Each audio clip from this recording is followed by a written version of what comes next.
how's it going? So I'm getting ready to plant a few more containers for spring. I'm ready for spring color, and I've got some beautiful plants to show you, and they're all really tough perennial plants that we can use now or as soon as you're able to plant in your area, and then you can pop them out into the landscape when you get ready to put your summer plants in. So I wanted to show you some of the options you can be looking for, and I get to plant up a few of my new containers. I'm so excited. I've got a trio flanking this opening right here. This is kind of where we park our cars.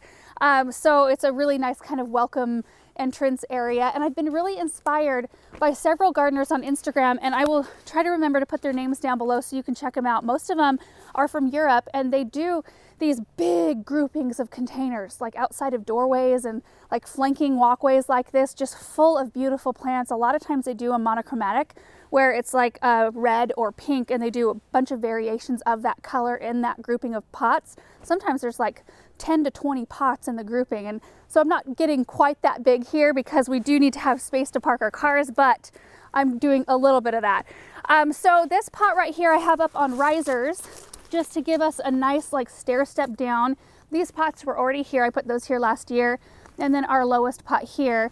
So I'm going to be running drip into each one of these containers. We will not be hooking it up now, but it'll be at least in place so that come time to like when we have to really consistently water when it gets warmer out, it'll be in there. And then these are the plants I'm going to be using today. So let me run through these really quick. This is a Tater tot Arbor Vita right here. You can see it still has a little bit of its copper winter color up top here, but these are just a beautiful medium green miniature evergreen, zone 3 through 7, and they grow about 1 to 2 feet tall and wide. So they're just this really beautiful, small statured evergreen.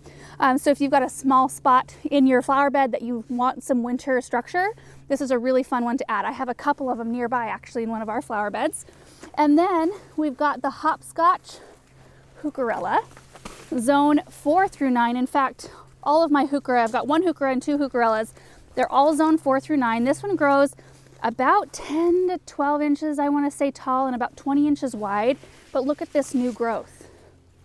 Look at that color. Isn't that beautiful? So you get like a lot of variation in just this one plant, and this plant is massive. So this one right here, I'm only going to put 1 plant in the 2 smaller containers, and this is the one. And then we've got the Wild Rose Heuchera, which like that speaks for itself. Look at that beautiful color right here. And I can't remember the size, 8 to 10 inches tall, 26-inch spread. So we've got a nice wide plant here already. And then all of these do throw up bloom stalks as well. And then this is a Heucherella called I Spy. But I just think all of these are just so pretty. And like I said, this one's a zone 4 through 9 as well. And this one has a really interesting leaf structure, a little bit different from all of them, a little deeper lobed. And then I've got a Hellebore here called Spring Party. So the underside of the blooms look kind of pink, and then we've got a creamy center with kind of a variegated looking leaf there. So a little bit of pretty variation. We've got a lot of pretty leaf structures.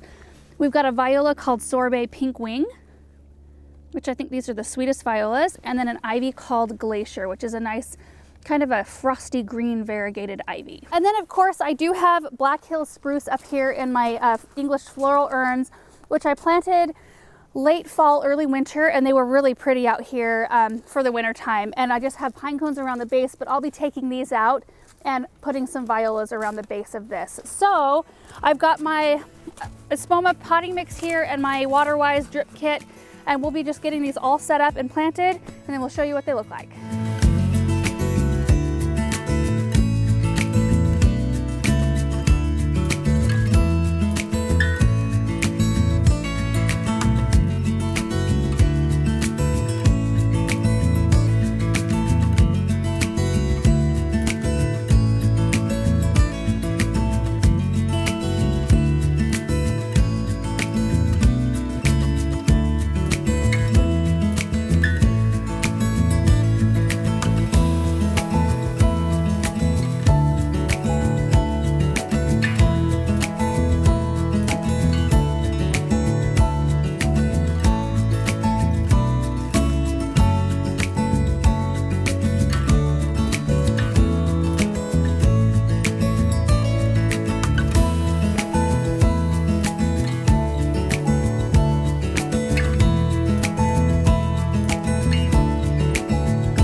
and I think that they look so pretty. And this early in the season, you know, you can usually find a little bit of color in violas, pansies, primrose, but using a bunch of different textures in leaves is always a really fun thing to do. So I want to give you a little tour of each one of these pots.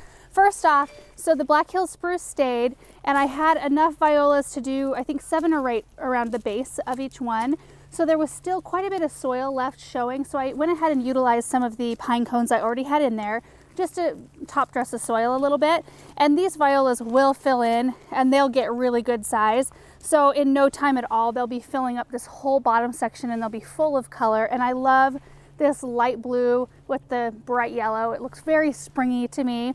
And then we've got the Hopscotch Hookerella right down in there, and that filled up the pot all by itself. And it looks beautiful. And that is one that I can either leave in there. Actually, a lot of these are ones I can leave in here, or I can plant them out in the landscape later on, which I do have plans for these pots for the summertime. So that's what will happen here.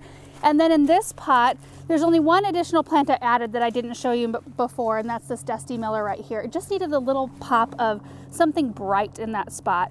And I really liked the shape of the tater tot, like the round kind of lower shape, as opposed to this really tall one. I think we have like a helicopter going overhead. Hold on just a second. Here, a helicopter and a plane. Sweet. We live about 3 miles away from our airport. It's a really small airport, and so really tiny little like crop duster type planes fly out from it, but they like to fly right over our house occasionally. So anyway, I think I was talking about the juxtaposition of shape of these two, and I think that that's really fun to have something very different in this container as opposed to like doing something very similar and like tall. So I wanted the height to be in this pot and then this one to be a little bit more low and rounded. And I think that this is beautiful right here. And then all the plants surrounding it are just showstoppers. I mean, this wild rose right here is just absolutely phenomenal. And I really don't expect, I mean, they're gonna only be in these pots for, what is it, mid-February? So they'll be in these pots for maybe 2 to 3 months, somewhere right around in there. But I don't expect them to put on a whole lot of growth. That's why I kind of jammed all these plants in here. And then I've got an ivy right here, which will probably put on a little bit more growth, but not a ton. But it's just kind of a nice soft texture right there. And then we've got the Hellebore in the center. I've got a little Viola popped in there for a little bit of color. The Heuchera I spy, and you can even see, I was noticing, look at that. We've got a little bloom stalk starting. And right here. I love it. And then the Dusty Miller, another Viola, and then I did pop an ivy on the back side on this side of the tater tot because we do still see these pots through the fence, not a lot, so that's why I kind of backed this plant up toward the back of the container, but it's still nice to have a little something, and then that can kind of grow over and hide this drip tubing. So I did run just a length of drip tubing out the bottom of the pot so that I can connect it in later, and then when I'm ready I can also connect all of my however many emitters I need for each one of these containers. But for now, I'll probably only need to water these pots maybe once a week at this point with the temperatures we've been having, and they should be just fine. Now the names of these pots, these are all from Unique Stone. This is the English Floral Urn right here. This one is the Garland Jardiniere, and then this one is the Twain Jardiniere, and then we've got the Gothic Pot Risers right there. And we'll go ahead and we'll link everything I used in this project down below. So all the plants, all the containers, the drip supplies and soil and all of that, just in case you guys want to learn any more. But I just thought it would be fun to get out here and get some plants going on in this area. And that's what I do in the spring. I just slowly, like I don't plant all my containers in the spring. I just do the ones where there's the most foot traffic. So where we park our cars and the areas we walk by. And I just slowly work on them as the temperatures warm up. So I hope you guys enjoyed seeing these come together. Hope you're all having a really good day, and we will see you in the next video. Bye.